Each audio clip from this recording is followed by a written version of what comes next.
Buenos días. Vamos a hacer un artículo sobre el desembarco de Alhucemas 1925, la mayor operación militar del siglo XX de España, aparte de la Guerra Civil. Ya en 1922 se estabilizó el frente de la zona oriental del Protectorado de Melilla, sin recuperar todo lo perdido en 1921. En septiembre de 1923 el golpe de Primo de Rivera. Y entonces en el protectorado se define una nueva línea defendible, con los recursos que se tienen.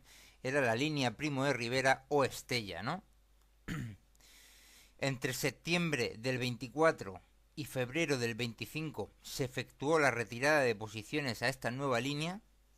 En la zona occidental está la zona de Tetuán, la defensa de Tetuán y macizo de Gorges, asegurando las comunicaciones con Larache y con Tánger, es la zona occidental, oeste, y también la línea férrea de Tánger a Fez, y en la zona oriental de Melilla, un radio de unos 40-50 kilómetros de Melilla, es lo que se consolida como la nueva línea defensiva, ya para febrero del 25.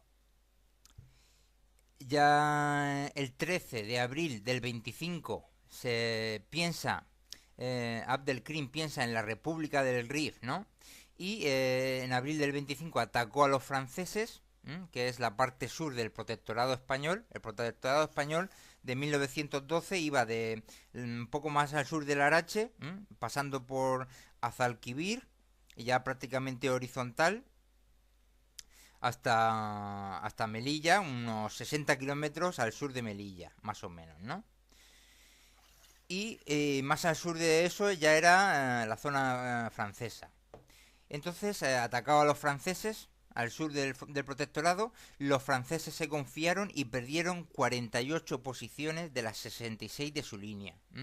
Y esto que se confiaron porque ya vieron que la Abdelkrim desde lo de anual se había hecho más fuerte, ¿no?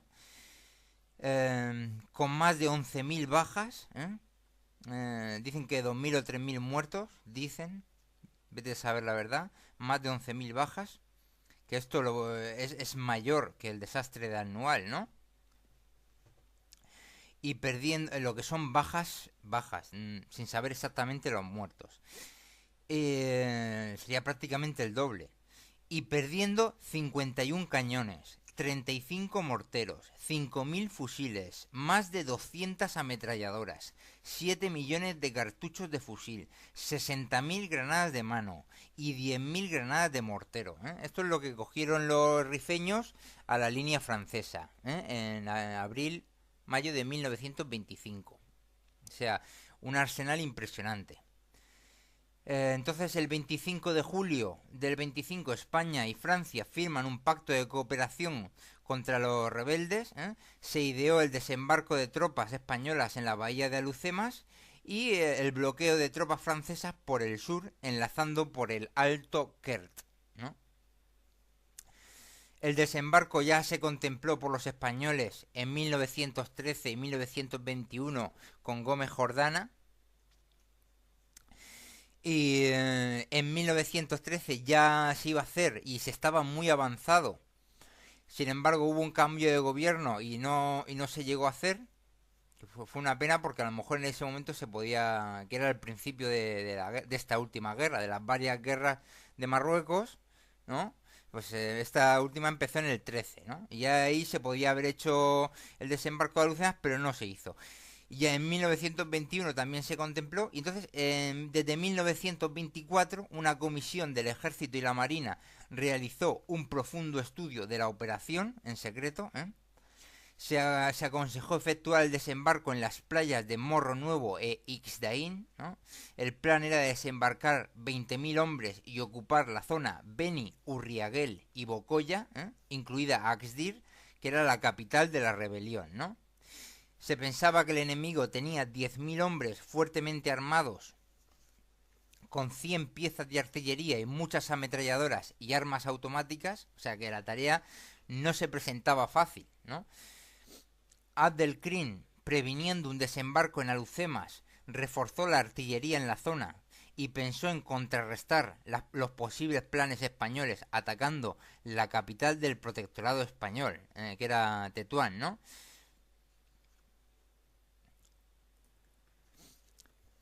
Puso al frente Abdelkrim del ataque a Tetuán a El Jormari, o conocido por los españoles como El Geriro. Era un discípulo de El Arras, muerto por los españoles en 1922. El Geriro, con su propia tribu, los Beni Ozmar, y otros rifeños, en total 3.000 hombres, con 9 cañones y muchas ametralladoras, ¿no? Bueno, hay que decir que lo que es el protectorado español eran unas 70 tribus, 70 tribus y entonces mucho terreno. eh, de Ceuta a Melilla son 300 kilómetros o así, y todavía hay más hasta Tánger. Y luego desde lo que es Tánger al sur hasta Larache, Mazalquivir, ahí hay 70 kilómetros, ¿no? Entonces es mucho terreno y son en total 70 tribus y bastante población. Muchas zonas son ricas de trigo y de cereales, muchas de ellas, y hay zonas que llueve.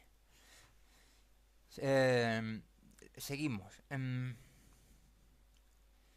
total, unos 3.000 hombres para este ataque a Tetuán, con 9 cañones y muchas ametralladoras. El plan era destruir la línea de 10 posiciones españolas situadas en la cadena del Gorges, defendidas por solo 400 soldados, ¿no? Esta cadena de posiciones que es la antesala a Tetuán, con la posición de Kudia Tajar como principal espolón de la línea. Esta posición de Kudia Tajar está defendida por 137 hombres del regimiento del Infante número 5 y una batería de 7 centímetros. Una batería, pues lo probable es que sean 4 cañones, de 7 centímetros. Posición pentagonal, con un murete de piedra de 1,60 metros, con 7 tiendas cónicas, ¿no? Sin embargo, la aguada situada fuera a 2 kilómetros en el aduar de Dar Ghazi.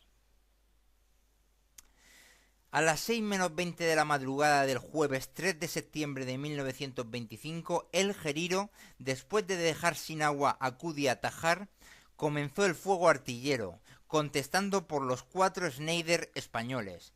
Varias granadas rifeñas lograron desmontar 3 piezas. En 30 minutos de lucha había 37 bajas con 21 muertos. Al terminar el día, 59 bajas. La lona de las tiendas se incendió y el fuego se veía desde Tetuán. Para ayudar se envió a 130 hombres que con grandes esfuerzos pudieron meter la mitad de ellos en la posición cercada. A 300 metros de Kudia se escuchaba el combate en el puesto Nator 3, que está defendido por 21 soldados.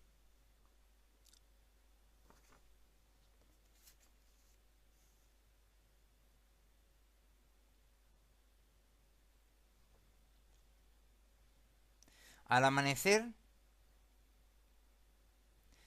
ya 4 de septiembre del 25, la única pieza de Kudia vuelve a tirar, con el teniente Fuentes. Los rifeños tiran también. Le arrancan una rueda al cañón de Kudia, ¿no? La encajan de nuevo y continuó el fuego, hasta que otro tiro impactó en la pieza directamente y mató al teniente Fuentes. Desde Ben Carrich se organiza una columna de 600 hombres para ayudar, pero no pudieron romper el cerco y con 48 bajas hubieron de retirarse. Estamos a 1 de septiembre y 16 aviones Breguet 19 realizaron 211 misiones, lanzando 428 sacos de provisiones sobre Kudia y 552 bombas sobre los rebeldes. Esos son los aviones Breguet 19, en este auxilio de Kudia Tajar. El 5 de septiembre ya del 25, los defensores de Nator 3, la mayoría heridos, abandonan el puesto, ¿no? La retirada fue cubierta por el sargento Mariano Azcoz Cabañero, ¿no? Que con varias heridas y casi desnudo se defendió de los rebeldes, que lo rodearon. Pero él se había colocado en la zona de un acantilado y se precipitó voluntariamente por el acantilado, logrando sobrevivir y llegar al puesto de Nator primero, salvando la vida, ¿no? Y dicen los médicos que es increíble, que llevaba varias heridas, ¿no?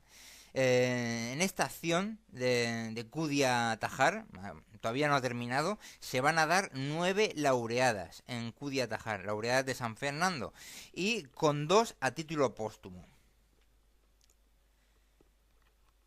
Ya, como decimos, están los planes del desembarco de Alucemas. Los rifeños atacan aquí para tratar de distraer fuerzas, ¿eh? Y el 5 de septiembre comienza el embarque de tropas para el desembarco de Alucemas, comienza el embarque de tropas en Ceuta, ¿no? Y ya con el material embarcado con anterioridad. Todo preparado con una intensa preparación y adiestramiento.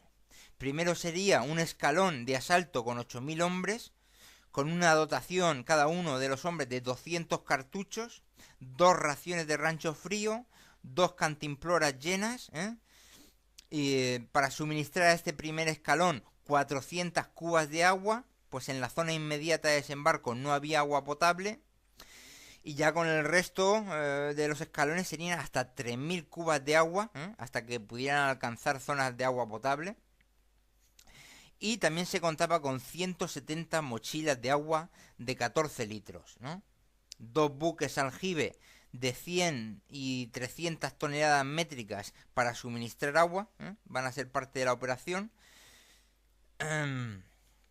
Bueno, en las fuerzas navales que van a participar en la operación serían 14 buques de guerra principales, acorazados, cruceros, destructores, cañoneros, otros 11 guardacostas, otros 5 torpederos, 7 guardapescas, otros elementos menores de transporte y 26 barcazas tipo K, más 4 remolcadores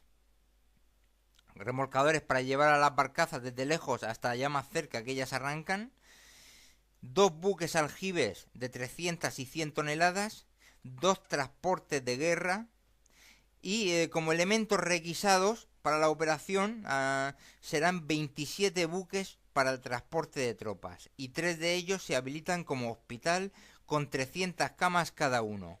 También hay 6 gasolineras rápidas y otros 7 barcos menores, ¿no? En total más de 110 buques, ¿no? Destacando los acorazados Alfonso XIII y Jaime I, ¿no? De los 3 acorazados que tenía España, con una potencia artillera enorme que tenían, 8 piezas de 305 milímetros, y 16 piezas de 101 milímetros, o sea, 24 piezas cada acorazado.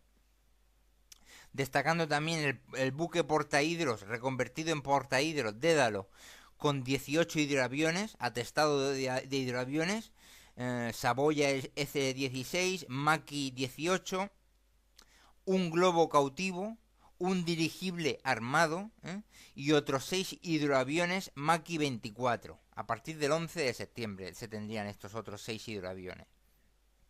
O sea, va a haber bastante movimiento de hidroaviones allí en la bahía, ¿no? Las fuerzas de tierra.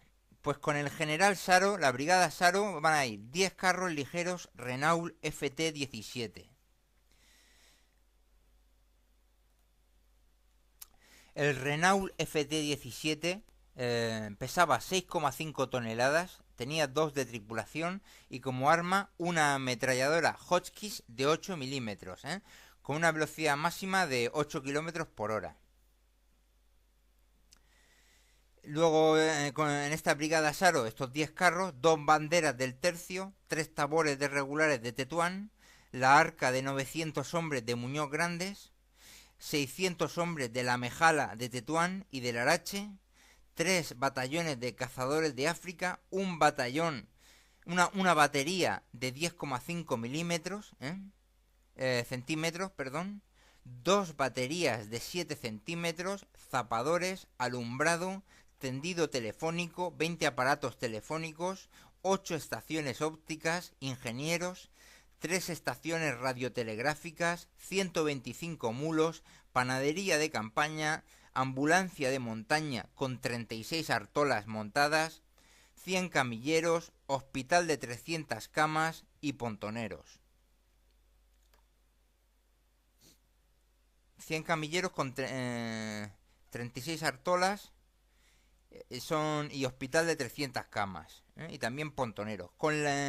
El general Fernández Pérez, un batallón de infantería de marina, 2 banderas del tercio, 3 tabores de regulares de Melilla, un arca de 600 hombres de Varela, 600 hombres de la Mejala de Melilla, un batallón de cazadores del África, un batallón de infantería del regimiento África, un batallón de infantería del regimiento Melilla, una batería de 10,5, una batería de montaña de 7 centímetros, parque móvil, zapadores, alumbrado, tendido telefónico con 20 aparatos, 9 estaciones ópticas, ingenieros, 3 estaciones radiotelegráficas, un equipo de sondeo, 125 mulos, panadería de campaña, ambulancia de montaña con 36 artolas y un hospital de 300 camas.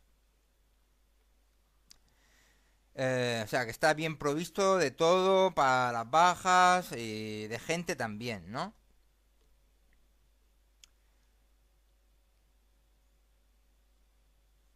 La aviación española. 15 Bristol F-2B, cazas. 6 Potez 15, que son cazas también. 25 Breguet 14, que son de reconocimiento y bombardeo. 15 Fokker C4. 15 Breguet BR-19. 6 de Havilland DH4. 4 de Havilland DH9. 8 hidros Saboya 16. 7 hidros Dornier Wall y 3 hidros sanitarios Junker F3 de la Cruz Roja. O sea que también bastantes aviones. 80, 90 o 100 aviones. Los franceses iban a aportar 9 buques, acorazados, destructores, cruceros, monitores. Y de destacar las barcazas K, ¿no? Las barcazas K fueron empleadas por los ingleses en el desastroso desembarco de Galípoli en la Primera Guerra Mundial, ¿no?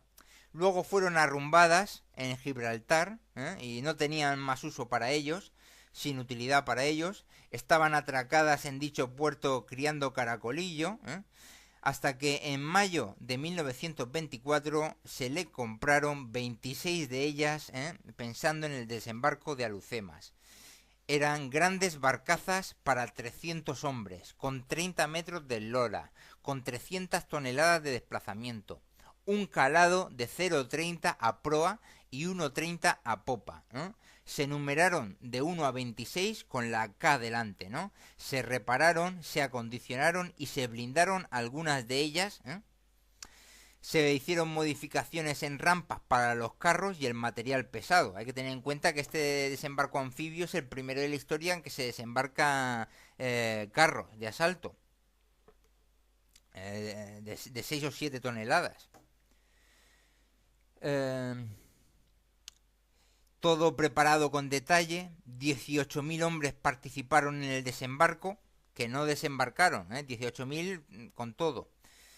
En Ceuta y Melilla una reserva en cada uno de 1.500 hombres, ¿no? Y en la península 10 batallones más preparados por si hacía falta. Esto aparte de la gente que hay en la línea oriental, que se había definido ya la línea Estella, y en la línea occidental también.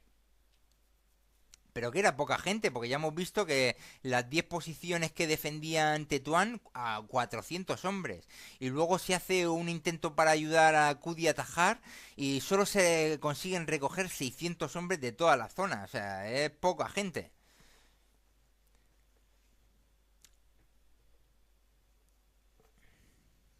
Y ya hemos visto que con qué se va a intentar esto. 2 brigadas, la del general Saro y la del general Fernández Pérez,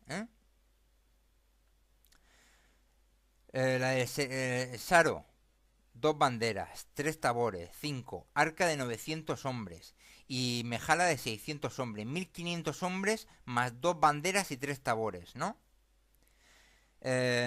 Otros 3 batallones de cazadores de África. Eso es todo lo que lleva la brigada Saro.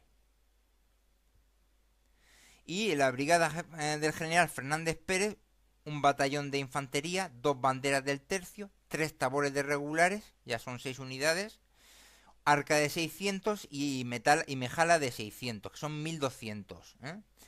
Y aparte un batallón de cazadores y un batallón de infantería del regimiento de África y un batallón de infantería del regimiento de Melilla. Esas son las 2 brigadas que se va a intentar desembarcar.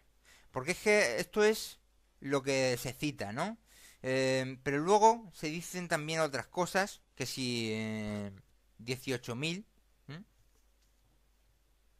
Luego ya se va bajando más gente, ya cuando se avanza en el 1926, cuando ya se meten más para adentro.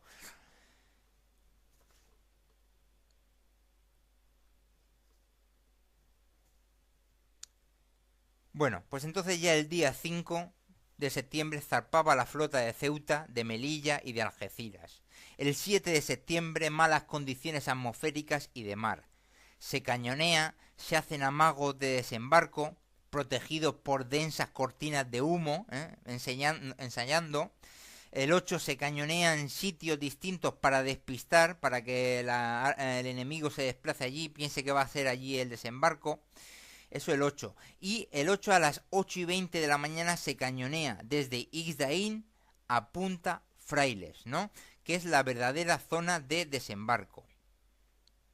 Sin embargo, en la noche anterior se habían dispersado con la fuerte manejada las barcazas K, las consiguen reunir, y los remolcadores tiran de ellas, ¿no? La primera oleada de barcazas K será escoltada por guardacostas. Recibe un intenso fuego, con 6 muertos en 3 de los guardacostas.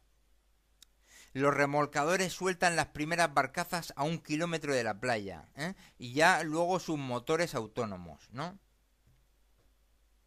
Hay que decir que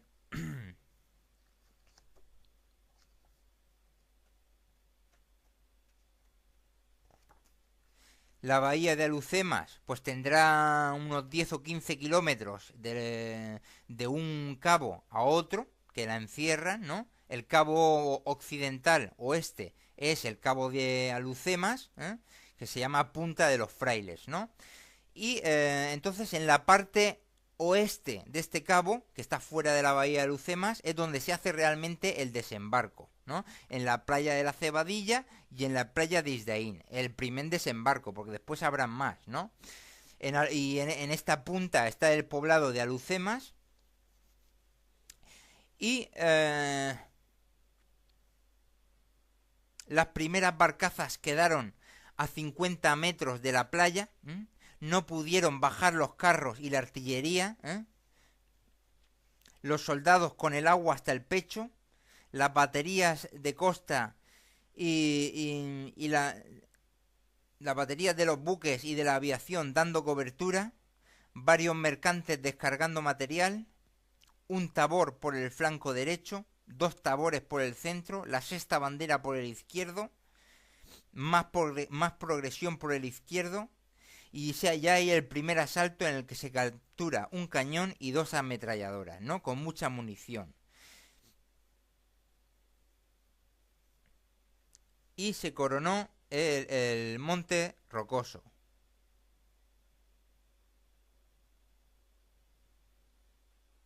El Monte Rocoso que hay cerca de las 2 playas. Y ya ahora se ha coronado, se ha tomado eso y ya se hace más tranquilidad en esa zona del desembarco de Ixdaín y la playa de la Cebadilla. Se neutraliza un campo de minas.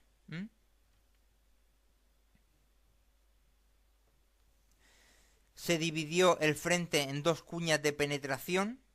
Por la derecha la columna Martín y por la otra la columna Franco. La playa de Ixdaín, que está más al oeste, es difícil y en adelante se usa solo la de Cebadilla y la de Morro Nuevo. que está, Morro Nuevo está ya en la punta misma, ¿no? La punta misma, el cabo que desde ese cabo hacia el este empieza la bahía de Alhucemas, ¿no?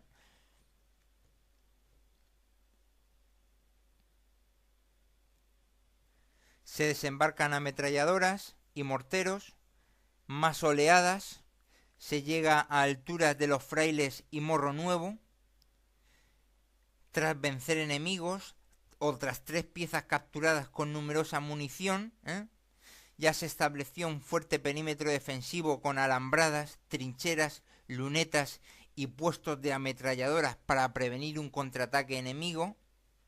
Esto por tierra mientras van viniendo las barcazas, ¿no? Se llega en el primer día, estamos hablando todavía, se llega a las laderas del monte Malmusí. Eh, el arca amiga tiene un fuerte combate con el enemigo sólidamente fortificado.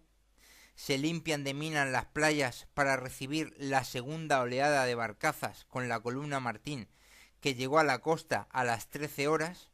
La segunda oleada a las 13 horas. Se bajaron a brazo las piezas de la batería de montaña.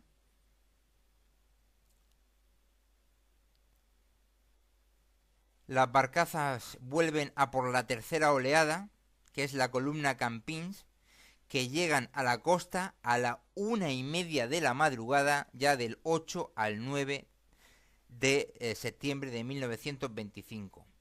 Y su resto a lo largo del 9, ¿no? Ya lo que es la tercera oleada con la columna Campins, ¿no?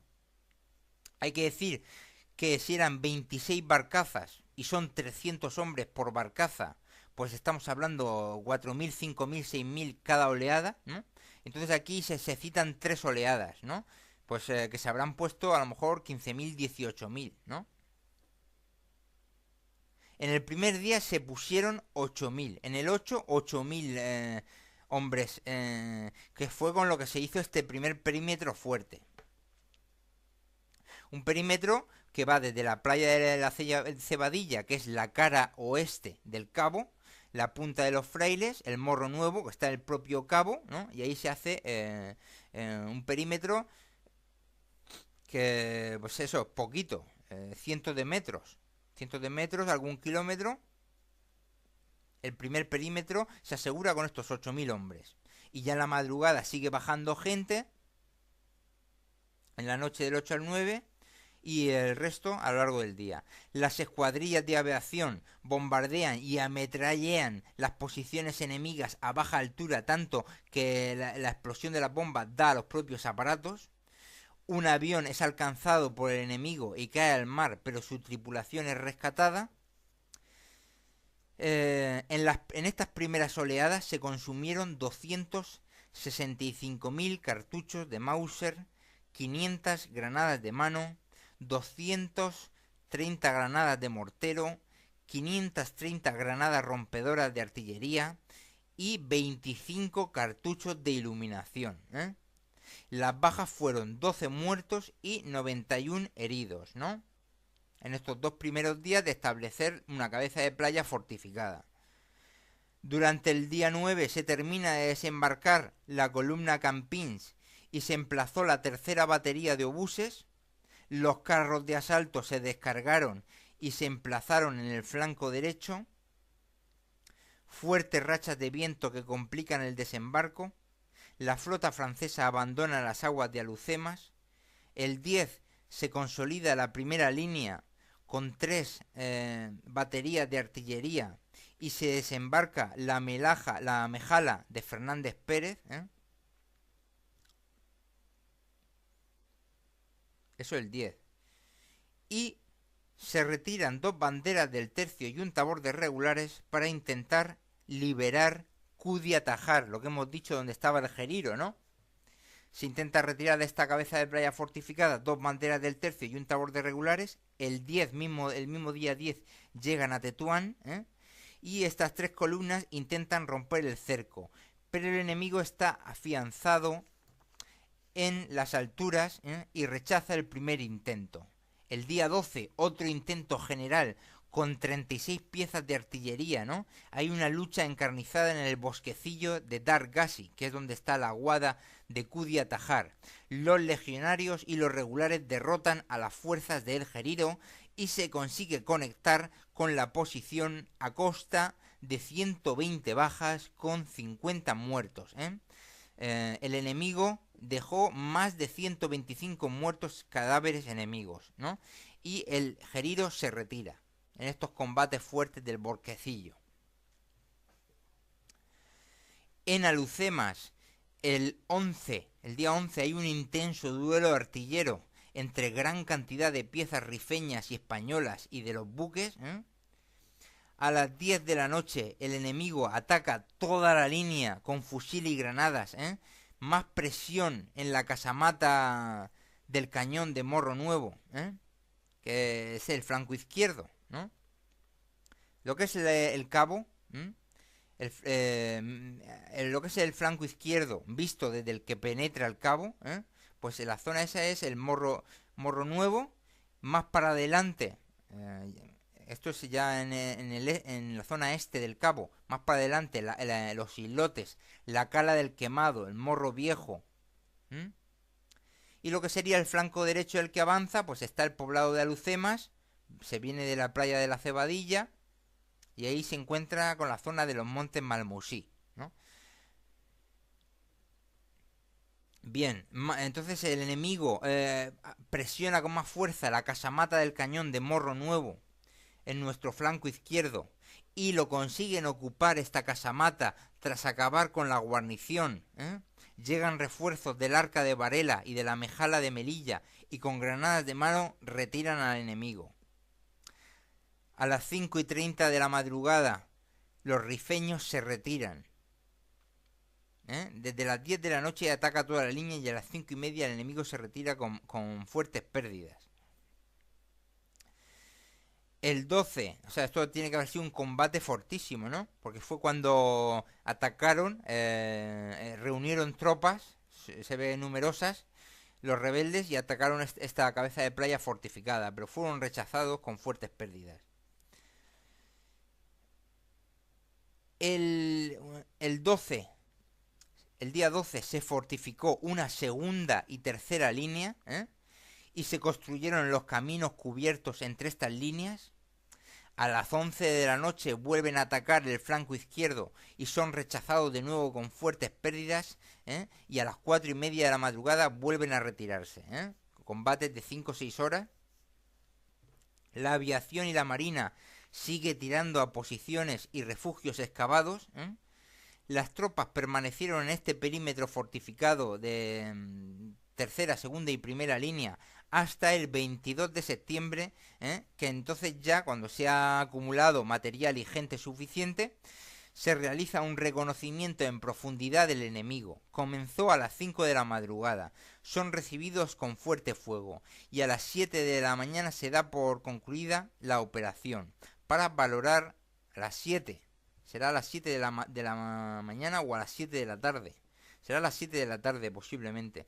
Se da por concluida la operación para valorar el fuego y el número del enemigo. Valorar sus obras de fortificación excavadas en las estribaciones de los montes Malmusí, cuya toma abriría el camino a Axdir, capital de Beni Urriagel.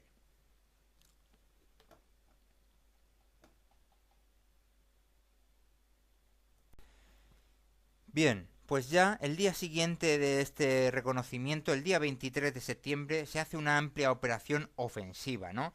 La brigada Saro a por el Malmusí Alto, la brigada Fernández Pérez desde Morro Nuevo hacia el sureste a lo largo de la costa de la bahía de Alucemas a Morro Viejo, tendrá que pasar cruzando la Cala del Quemado, y también a Malmusí Bajo, ¿no? Los montes Malmusí, que están ahí, a la altura de Morro Viejo, hacia tierra, hacia adentro, ¿no? Ambas brigadas divididas en 2 o 3 columnas cada una para ir por distintas zonas, entre rodear y atacar sitios por varios sitios, ¿no? Unas 5 o 6 columnas distintas. A las 7 de la mañana fuego de artillería y aviación y escuadra, Avanzan primero los carros de asalto y ya las arcas, las mejalas y los tabores llegan a las primeras cumbres de los montes, cerca de Morro Viejo, eh, en la zona de a las primeras cumbres del monte Malmusí. El enemigo explosiona un campo de minas que hizo vacilar y retroceder a los atacantes. El enemigo contraataca, pero los oficiales españoles, con su ejemplo, lograron que los soldados indígenas cargaran. El enemigo se retira a las peñas, barrancadas y cuevas, de donde es expulsado a la bayoneta y con granadas de mano. La sexta bandera tomaba un cañaveral. La sexta bandera y la séptima bandera que van por los montes Malmusí, ¿no? La zona más metida, más alejada de la costa de la bahía de Lucemas, ¿no? Sería el flanco derecho según se avanza.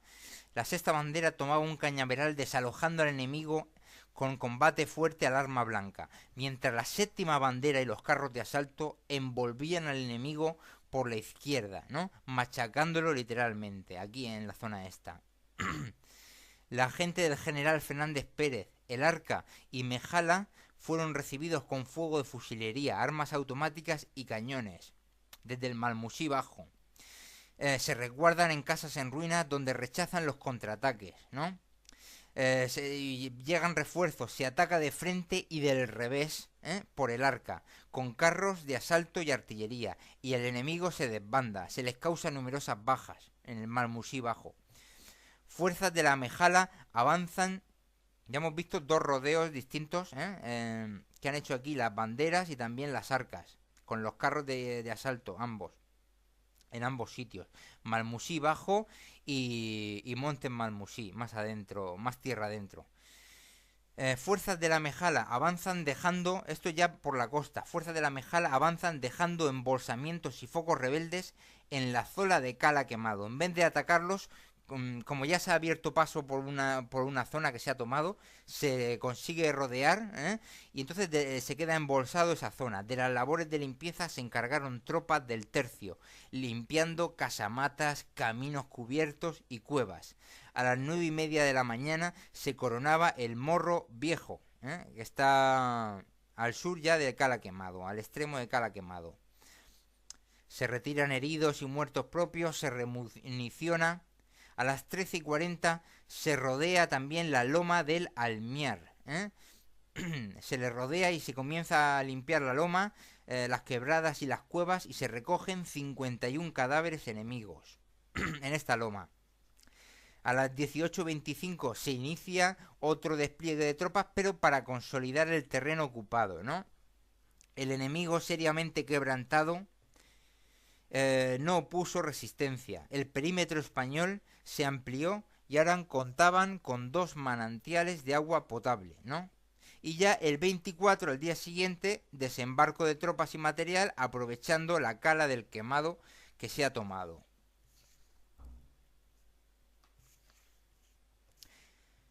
Ya el 30 de septiembre, la columna Franco, fuertemente reforzada de la brigada Saro, se dirige a atacar el siguiente objetivo, que son el monte de las Palomas, que está pues al sureste de los montes Malmusí, y preparación artillera desde tierra, mar y aire contra el monte de las Palomas, avance de las fuerzas a las 7:30 desde las laderas del Malmusí contra un intenso fuego enemigo, se cruzan las barrancadas del Tixdir, río, y se limpian focos enemigos y se corona el pico más alto del monte de las Palomas. La aviación atacó por error al arca propia y a los regulares pensando que eran enemigos, causándoles numerosas bajas, ¿no? Y la columna Martín releva a las fuerzas que han tomado las Palomas. El día siguiente, el 1 de octubre, la brigada de Fernández Pérez en 2 columnas distintas para tomar Adrar Sedún, que está al sureste de Monte Las Palomas, pegado ya a la costa. Se avanza desde las posiciones tomadas el día anterior. Los regulares de Melilla van hacia la cresta de Adrar Sedún. El Arca y el Tercio van a la parte baja de Adrar Sedún. Y los regulares de Tetuán y la Mejala hacia la cresta del monte Amecrán. En la parte baja, violentos ataques y el enemigo se retira abandonando 2 cañones, una ametralladora, un fusil ametrallador, muchos fusiles y municiones, prisioneros, heridos y muertos. Esto en la parte baja del Adrar Sedún contra el Arca y el Tercio.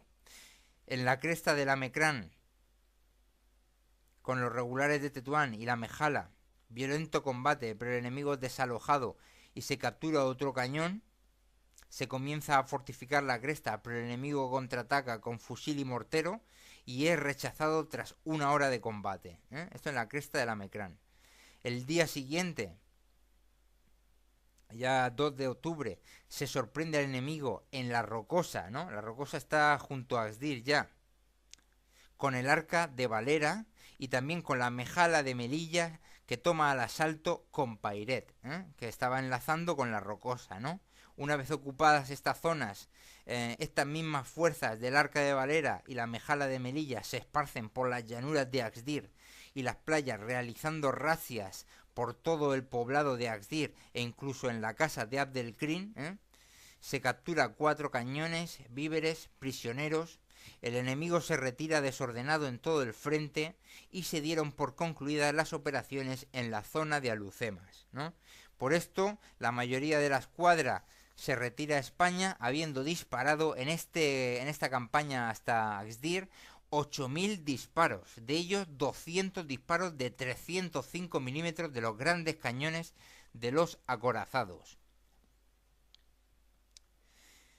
El 13 de octubre se inician operaciones para acabar con las últimas concentraciones rifeñas, pero lo que no fue un paseo militar, todo esto que estamos contando. La ocupación de Alucemas, Bocoya y Beni Urriaguel con su capital Axdir, las bajas fueron 361 muertos, con 205 indígenas muertos. De los 361, 205 indígenas. Y de los 1973 heridos, con 1080 indígenas muertos. Heridos, perdón. Es decir, unas bajas muy, muy pequeñas. 361 muertos. Pues prácticamente todo lo que fue la campaña del Kert, la guerra del Kert, que duró varios años, tuvo 200 o 300 muertos. Y ahí hay un montón de combates. Y aquí pues hay mucha gente. Ya, luego, después, llega el invierno. Estamos ya en octubre, invierno. En el invierno del 25-26, pocas operaciones. Se hacen posiciones defensivas en los frentes de Tetuán, de Melilla y de Axdir, que es hasta donde se ha llegado. Y entonces los rebeldes permiten a los rebeldes rejuntarse y montar una línea que disparaba a Tetuán, artillería, a 8 kilómetros de Tetuán, ¿no? Abdelkrim consigue reunir unos 60.000 hombres de 50 cabilas sometidas, o obligadas. Se decide hacer una nueva cooperación hispano-francesa para derrotar a Abdelkrim. El 8 de mayo del 26, en el frente de Axdir, 4 columnas españolas con 40.000 hombres, esto en mayo del 26 ya, al año siguiente, 40.000 hombres atacaron la defensa rifeña, que eran 2 líneas de trincheras con ametralladoras. Hay una buena resistencia, pero los españoles se adentran 3 kilómetros, ¿no?, en las líneas enemigas. El 11 rompen el frente y pasan el río Guis, y la caballería llega al Nécor. También este mismo día las tropas españolas conectan con las francesas en el Alto Kert. Las cávilas se van rindiendo. Abdelkrim se refugia en Esnada. El 18 de mayo la columna Pozas ocupó sin resistencia Anual. En la zona de Tetuán, el rebelde El Geriro ataca de nuevo las defensas y se sitúa a 11 kilómetros de Tetuán, pero dos fuertes columnas comienzan a envolver al enemigo, ¿no? Que se retira en todo este frente, ¿no? De nuevo. El 25 Abdelkrim se rendía a los franceses y el 10 de junio se sometían las cábilas de Beni Urriagel, Bocoya y otras, ¿no? Se termina la campaña en la zona de Melilla. En mes y medio capturados 14.500 fusiles, 113 cañones, 6 morteros y 216 ametralladoras.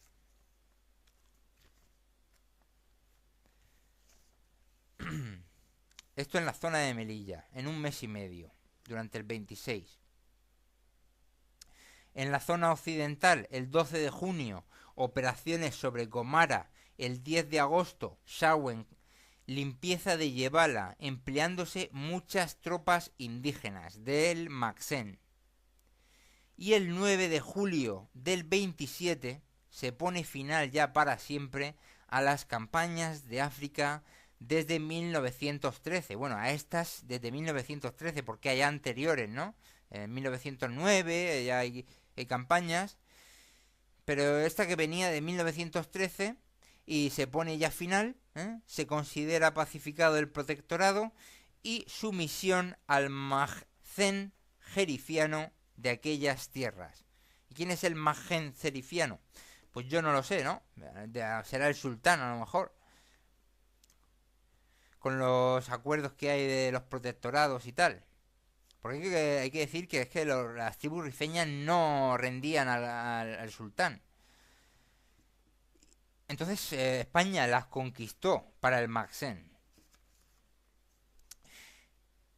Y ahora vamos a ver cómo lo cuenta un poco Francisco Franco en su diario de Alucemas.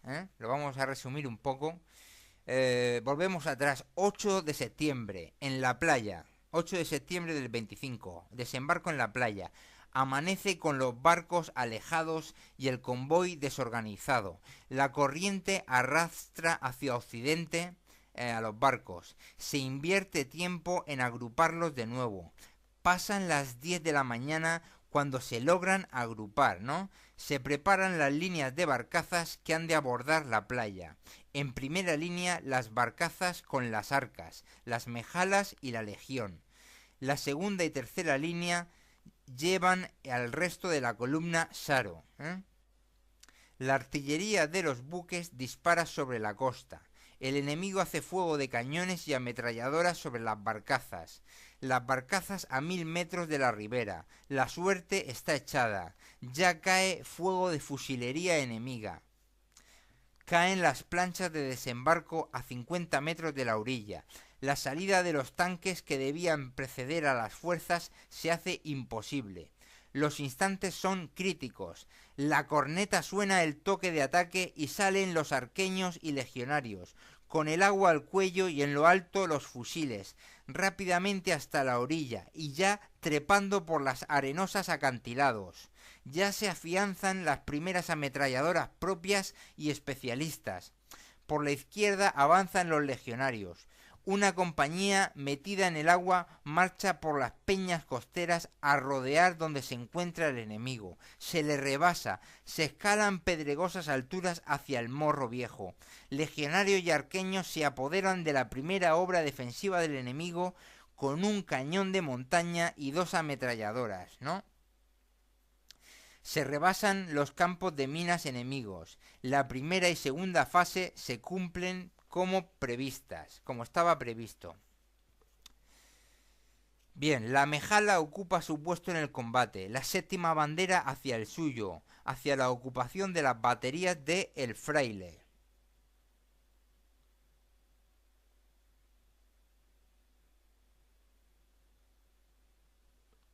Y el Morro Nuevo. Eso, el Morro Nuevo será, ¿no?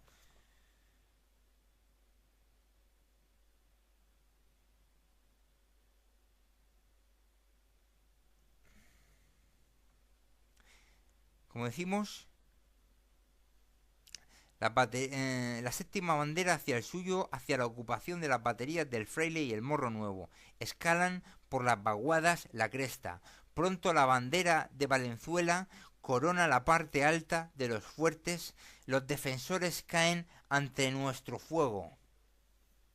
Son las 3 de la tarde, con 3 cañones capturados en sus baterías del Fraile y Morro Nuevo, ¿no? Hemos visto aquí cómo se ha coronado una parte alta de donde estaban las posiciones enemigas y desde ahí se le ha hecho fuego. En el flanco derecho, los regulares se fortifican sobre el terreno ocupado, con arcas, con los ingenieros. No obstante, el fuego enemigo se trabaja rápidamente. En estos momentos, todos los combatientes son también zapadores, profundas trincheras, lunetas, caminos de zapa y abrigos para ametralladoras, ¿no? Estamos hablando por la playa de la Cebadilla y la playa de Ixdaín. Llegada la noche, todo el mundo vigila, las ametralladoras dispuestas, los morteros cubriendo las contrapendientes y barrancos, los sostenes dispuestos a reaccionar rápidamente. A la derecha, según se avanza, el monte Malmusí. En sus laderas algunas trincheras, edificaciones, cuevas del enemigo. Al frente el monte Bengiar, a unos 400 metros de nosotros. Desde su meseta los cañones de 7,5 de procedencia francesa disparan rompedoras, impotentes contra nuestras posiciones. Los soldados toman a broma la artillería rifeña. Sus fuegos duran lo que tardan en ser descubiertas las piezas por nuestros artilleros o por la escuadra. El Jebel Selem y la Rocosa aparecen también artillados y guarnecidos, ya más cerca de Asdir, y a su pie la isla de Alucemas. Saltamos a otro capítulo de Diario de Alucemas de Francisco Franco, resumiéndolo. 22 de septiembre del 25. Detención en la Cebadilla. Lentos los días de espera haciendo vivac en la Cebadilla y Morro Nuevo. La columna Saro, que ocupó en los 3 primeros días todo el frente de la extensa línea, se afianza en ella como base del futuro avance. Las tropas trabajan en la fortificación y el abrigo contra el fuego enemigo. Los marinos bajan material y víveres. Siguen las explosiones negras y potentes de las rompedoras francesas. En el extenso frente se ocultan a nuestra vista una docena de cañones enemigos y también tiran contra la playa. Hay movimiento de camilleros. Nuestras baterías, desembarcadas el primer día, se dedican a una extensa zona con limitado municionamiento por el desembarco. A partir de los siguientes días del desembarco, la intensidad del fuego enemigo aumenta, causando algunas bajas en el vivac de las columnas. Se ordena reconocimiento por las arcas de Muñoz Grandes y Varela, que sostienen en flanco derecho un duro encuentro con el enemigo que muestra su situación y fortalezas en cuevas y barrancos. Hecho el reconocimiento, regresan las fuerzas, con bajas de oficiales como el capitán Vescansa, siempre al frente de sus arqueños, disputándoles el primer puesto. El capitán Vescansa, que en las oscuras noches atacaba convoyes enemigos, capturándoles sus cargas y sus municiones, o el oficial Pérez de Lema, o Elizagárate, ¿no? También el capitán Zabalza, de regulares, con una bala en el pulmón. El capitán Cardeñosa, del Arca de Valera, famoso por la acción de regulares del Arache. Mañana serán vengados estos oficiales que siempre van al frente de sus arqueños. Esto fue el día del reconocimiento ese. Bueno, el 23 hay combate, está así. Pasamos a otro capítulo de una selección, el día 24 de septiembre de 1925, y se titula Los carros avanzan por el llano. Se prepara la operación de despliegue. Se estudian los borradores de panorámicas pintadas por el señor Gott. ¿Eh? Eso es, como se pinta, desde los globos y tal, se pintan las cosas. Eh, Se enumeran los puntos enemigos y los puntos de concentración de gente para las últimas horas de la noche, acumular la gente para el despliegue del día siguiente. Sobre las 7:30 llega el bombardeo a los puntos enemigos, llegan aviones, artillería, buques. Llegó la hora señalada. Las guerrillas se lanzan sobre las barrancadas de los islotes, esto en la costa. Por el frente, los arqueños de Muñoz Grandes hacia las primeras alturas. La Mejala, el Tercio, los regulares de Tetuán por el flanco derecho.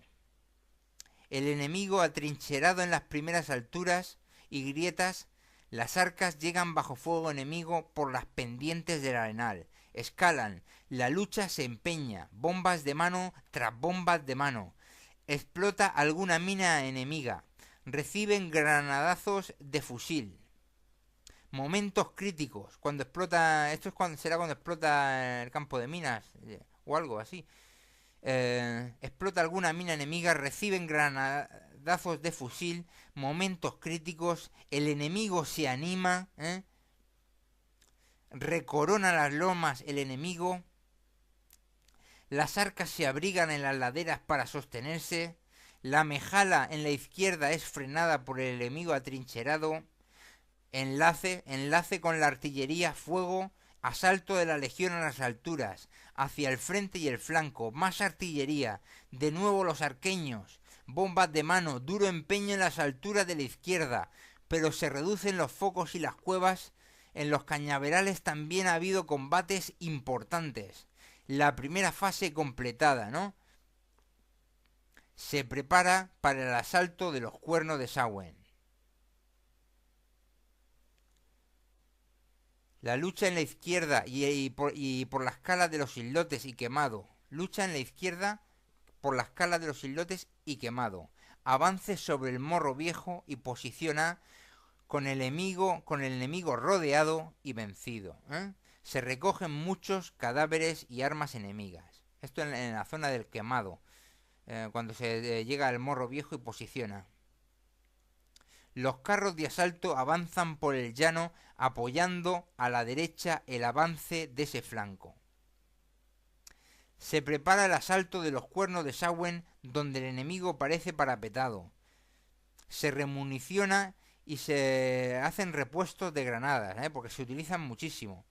La batería de montaña llevada a brazo.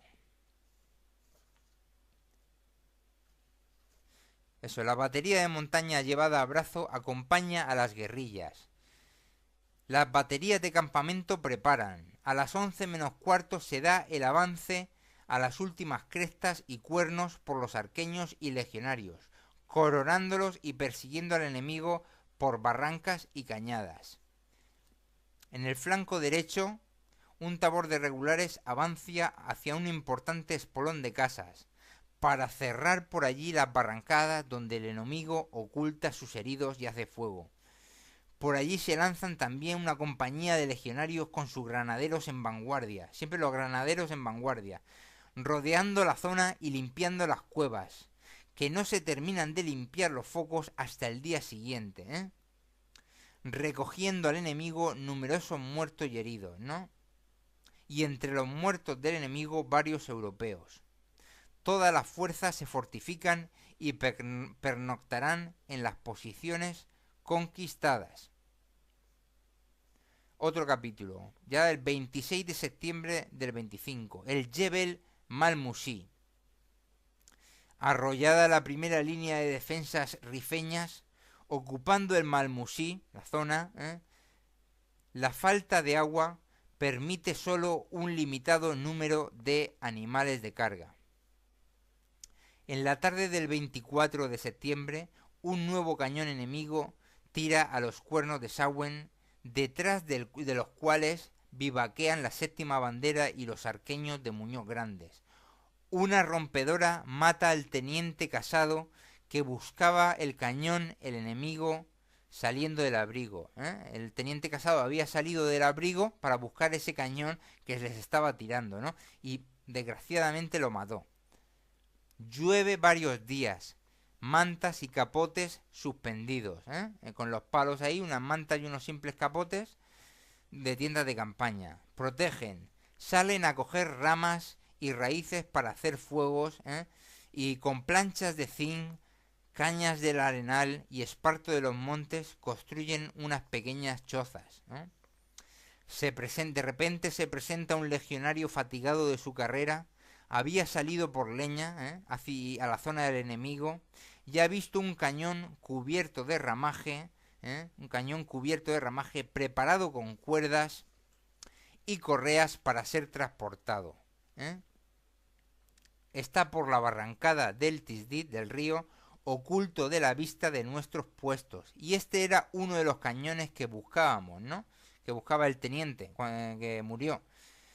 Se prepara una expedición de 40 hombres que por una barrancada a cubierta, que conduce al río Tisdit, y de uno en uno se emboscan de uno en uno donde está la pieza y de repente la asaltan, ¿no? Asaltan la pieza, la cogen y sacan a la pieza, van tirando de la pieza y la sacan a la parte descubierta. Recorren 1 kilómetro, escaso de llano, y le ponen la pieza al abrigo de la ladera, ¿no? Las ametralladoras y el servicio, que ya estaban atentos a que venía la pieza, que la traían, y el enemigo se apercibe de este robo de la pieza y empieza a tirar los tiros, los pacos suenan, pero los nuestros se alejan y el cañón es nuestro. Pasan los días, se preparan y adelantan las baterías de apoyo, se habilitan pistas y caminos, se adelantan depósitos de municiones y víveres, los croquis, los panorámicos ahí pintados, hay tiroteo por el Monte de las Palomas y Tamara, también hay tiroteo en el centro del Tisdit, del río, aquí la segunda bandera con el comandante Borrás héroe de Cudia Tajar, El comandante Borrás muerto el 28 de septiembre a ser herido de bala en la médula mientras recorría el frente de sus fuerzas, y muere envuelto con la bandera de España, como había pedido él mismo, antes de morir que le envolvieran en la bandera. Luego, otro ejemplo, el 30 de septiembre del 25, el avance a Las Palomas. El avance al Monte de las Palomas y Bullibar es la tercera etapa para avanzar sobre Asdir. La columna Saro irá a por el Monte Las Palomas y distintas casas fortificadas desde Malmusí. La columna Fernández Pérez avanzará paralela a la costa sobre Taramara y Bullibar y abordar desde aquí la parte sur del Monte Las Palomas, ¿no? Enlazando con las fuerzas de la columna Saro y rodeando el monte de nuevo para limpiarlo, ¿no? El Monte Las Palomas. Las tropas se concentran durante la noche en los pliegues del terreno y próximos a los forzados pasos del profundo cauce del arroyo del Tisdit. Sale el sol, fuego de artillería en Malmusí, los obuses de 105 tiran sobre las casas y chumberas de las laderas de las Palomas. La escuadra también tira, los arqueños bajan al cauce del Tisdir y por sendas y pasos que conocen lo cruzan a las laderas opuestas. Estos arqueños son un poderoso auxiliar para las columnas. Al cruzar el Tisdit, el fuego se generaliza, se dilatan las filas por las cañadas y los repliegues y el enemigo se retira. En otro sitio del barranco, una compañía de ingenieros habilita pasos en el barranco, con los regulares de Tetuán y los legionarios. En la cumbre del Tamarara, la artillería lo bate. La escuadra de flanco y de revés también lo bate. Entre tanta explosión, los defensores huyen de las trincheras del Tamarara. En la derecha, la resistencia en siguientes casas y collados. Los arqueños esperan la llegada de la columna. Llegan las ametralladoras a las cumbres y llegan rendidos por el peso de las máquinas, ¿no? Tabletean las máquinas del tercio y de regulares. La artillería intensifica el fuego. Los arqueños reforzados por los regulares ocupan las casas y la loma es barrida por los fuegos de fusil y cañón. En este asalto es herido el comandante de la Arca, Muñoz Grande. En Las Palomas se manda a una compañía de la Legión a reforzar a los arqueños, que están parados frente a la resistencia. Están en una casa fortificada... No, frente a la resistencia que hay en una casa fortificada y en las barrancas inmediatas, ¿no? Se manda otra compañía más de la misma bandera, va para allá también, ¿no?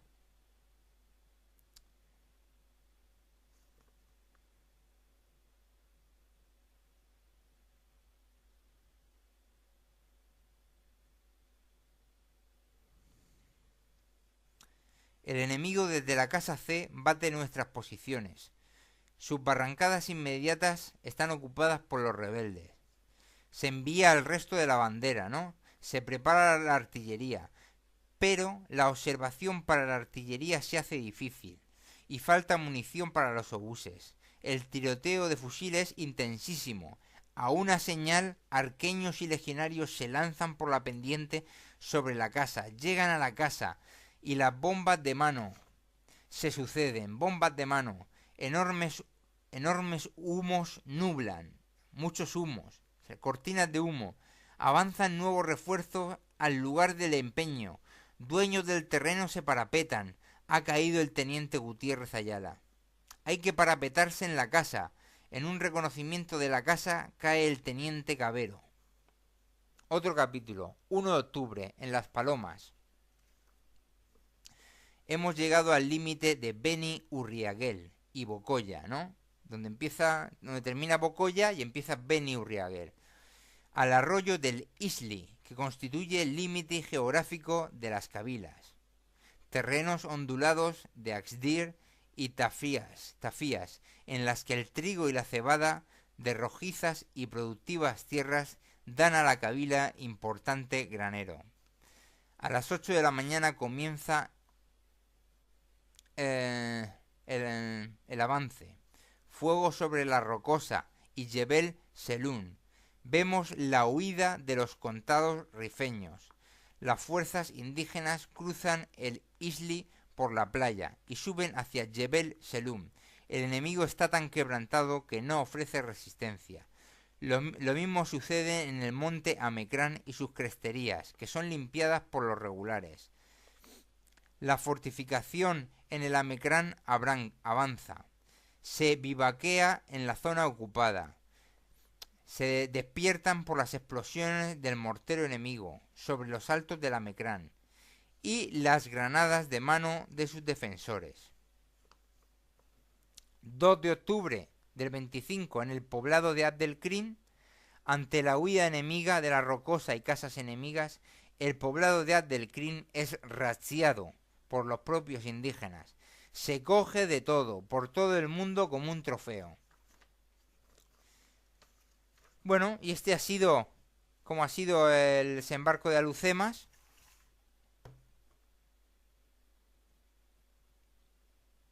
Ya 4 de septiembre del 25. La única pieza de Cudia vuelve a tirar, con el teniente Fuentes. Los rifeños tiran también. Le arrancan una rueda al cañón de Cudia, ¿no? La encajan de nuevo y continuó el fuego hasta que otro tiro impactó en la pieza directamente y mató al teniente Fuentes. Desde Ben Carrich se organiza una columna de 600 hombres para ayudar, pero no pudieron romper el cerco y con 48 bajas hubieron de retirarse. Estamos a 1 de septiembre y 16 aviones Breguet 19 realizaron 211 misiones, lanzando 428 sacos de provisiones sobre Cudia y 552 bombas sobre los rebeldes. Eso los aviones Breguet 19, en este auxilio de Cudia Tajar. el 5 de septiembre ya del 25, los defensores de Nator 3, la mayoría heridos, abandonan el puesto, ¿no? La retirada fue cubierta por el sargento Mariano Azcoz Cabañero, ¿no? Que con varias heridas y casi desnudo se defendió de los rebeldes, que lo rodearon. Pero él se había colocado en la zona de un acantilado y se precipitó voluntariamente por el acantilado, logrando sobrevivir y llegar al puesto de Nator primero, salvando la vida, ¿no?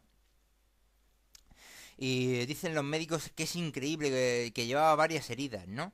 En esta acción de Kudia Tajar, todavía no ha terminado, se van a dar 9 laureadas en Kudia Tajar, laureadas de San Fernando, y con 2 a título póstumo.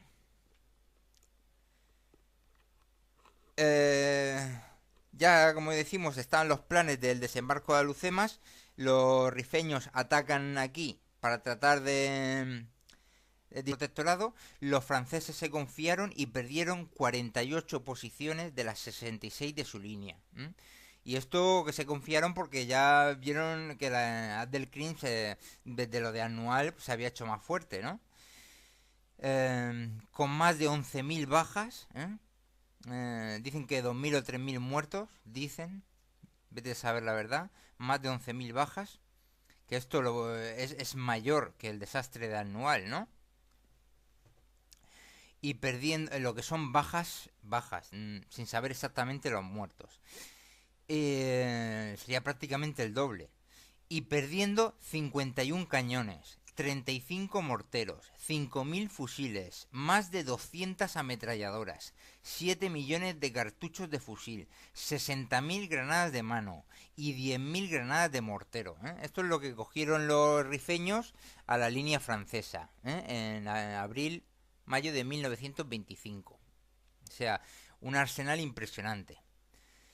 Entonces el 25 de julio del 25 España y Francia firman un pacto de cooperación contra los rebeldes.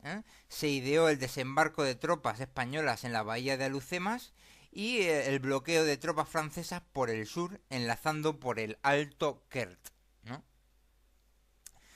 El desembarco ya se contempló por los españoles en 1913 y 1921 con Gómez Jordana. Y en 1913 ya se iba a hacer y se estaba muy avanzado. Sin embargo, hubo un cambio de gobierno y no se llegó a hacer. Fue una pena porque a lo mejor en ese momento se podía, que era el principio de esta última guerra, de las varias guerras de Marruecos, ¿no? Pues esta última empezó en el 13, ¿no? Y ya ahí se podía haber hecho el desembarco de Alucemas, pero no se hizo. Y ya en 1921 también se contempló, y entonces desde 1924 una comisión del Ejército y la Marina realizó un profundo estudio de la operación en secreto. Se aconsejó efectuar el desembarco en las playas de Morro Nuevo e Ixdaín, ¿no? El plan era desembarcar 20.000 hombres y ocupar la zona Beni, Urriaguel y Bocoya, incluida Axdir, que era la capital de la rebelión, ¿no? Se pensaba que el enemigo tenía 10.000 hombres fuertemente armados, con 100 piezas de artillería y muchas ametralladoras y armas automáticas, o sea que la tarea no se presentaba fácil, ¿no? Abdelkrim, previniendo un desembarco en Alhucemas, reforzó la artillería en la zona y pensó en contrarrestar los posibles planes españoles atacando la capital del protectorado español, que era Tetuán, ¿no?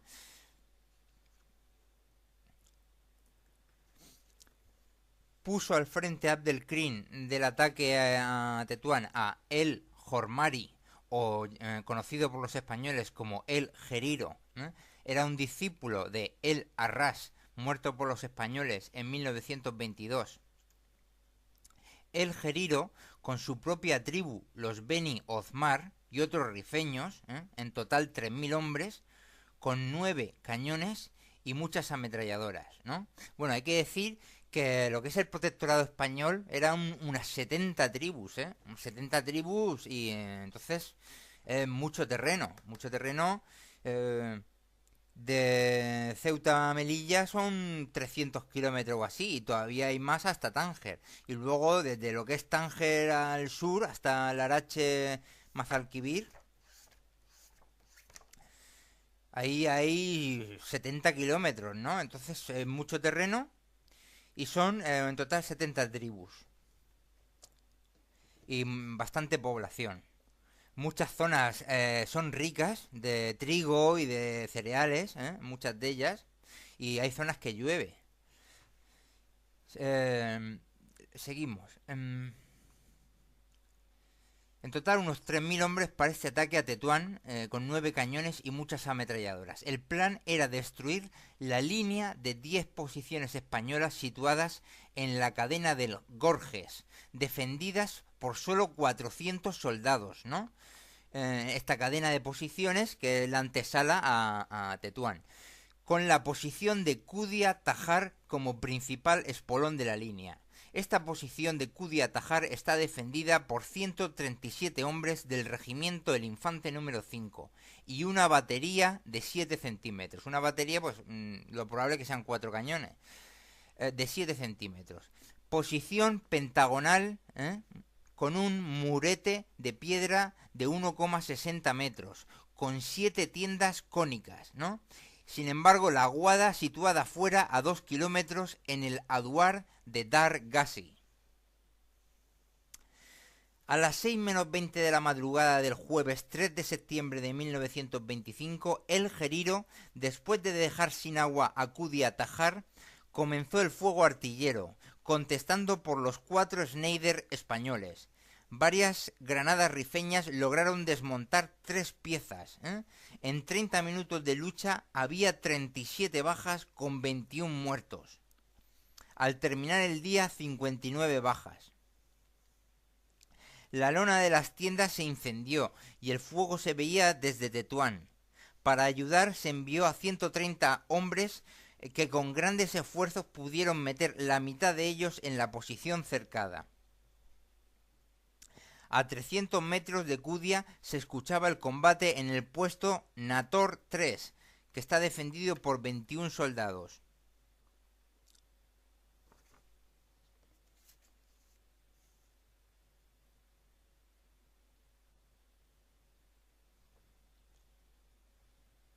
Al amanecer,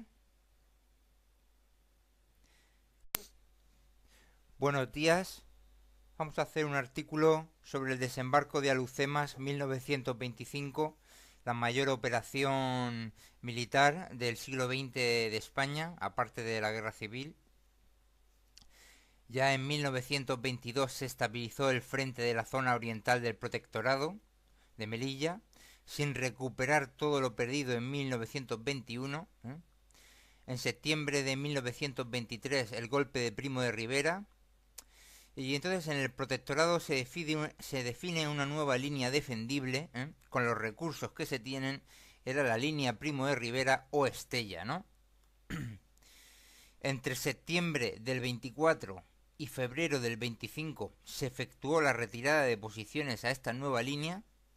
En la zona occidental está la zona de Tetuán, la defensa de Tetuán y macizo de Gorges, asegurando las comunicaciones con Larache y con Tánger, es la zona occidental, oeste, y también la línea férrea de Tánger a Fez, y en la zona oriental de Melilla, un radio de unos 40-50 kilómetros de Melilla. Es lo que se consolida como la nueva línea defensiva.